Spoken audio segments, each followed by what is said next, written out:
Sorrel MD. The sun is bright, 70 degrees. Should be in there by now. I guess I'm late, but it's all good. I called up.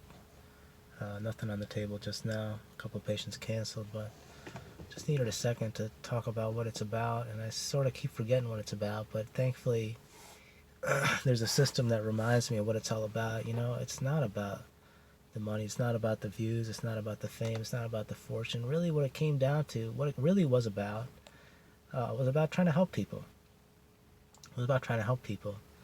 Not necessarily patients, but it was just about trying to help people and be there for somebody when somebody wasn't there for me. That's what it was. And about being able to do that using technology and using video and putting it out there and being able to be there for somebody even though it wasn't physically there, because I needed that same person. In fact, I was looking for the same thing. So to be that person that I was looking for online.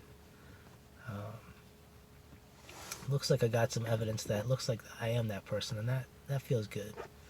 What it was first about was just looking at a CT abdomen pelvis. You know, that was a problem for me. I remember there, 2012, 2013, looking at a CT abdomen pelvis was such a huge issue for me.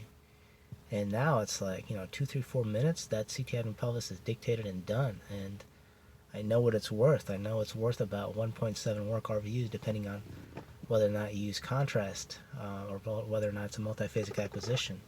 And I know what you can see on that. And I know what that work RVU translates to in terms of actual physician payments after they cut out their fees, based on the factor that they're using, what multiplication factor they're using per work RVU. And that number, that amount takes into account the number of CTs they can put in front of you, the quality of those CTs, and your ability to access a clinical team to call in critical results.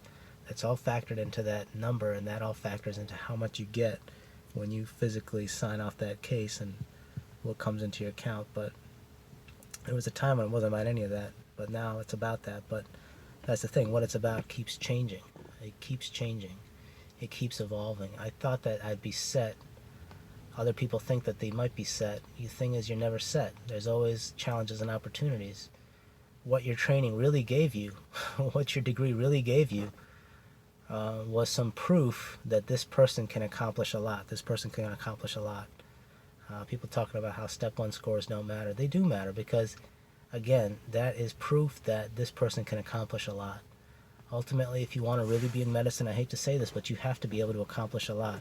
If you want to be practicing medicine on the coast in a nice area, you have to accomplish a lot. If you cannot accomplish a lot, unfortunately, you will get filtered out of the system, and I'm seeing it happen myself in front of my own eyes.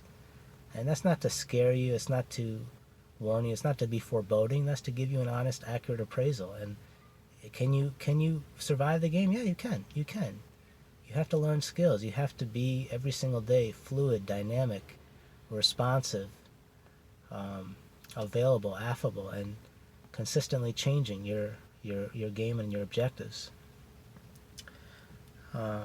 If you think you can win, you can win. If you think you're going to lose, you're going to lose. Ultimately, you have to play the game. Have fun. That's the most important thing. Make sure you're having fun, because it is about having fun. It is about enjoying yourself. It's also about taking care of patients and making sure they're happy, and making sure that's at the top.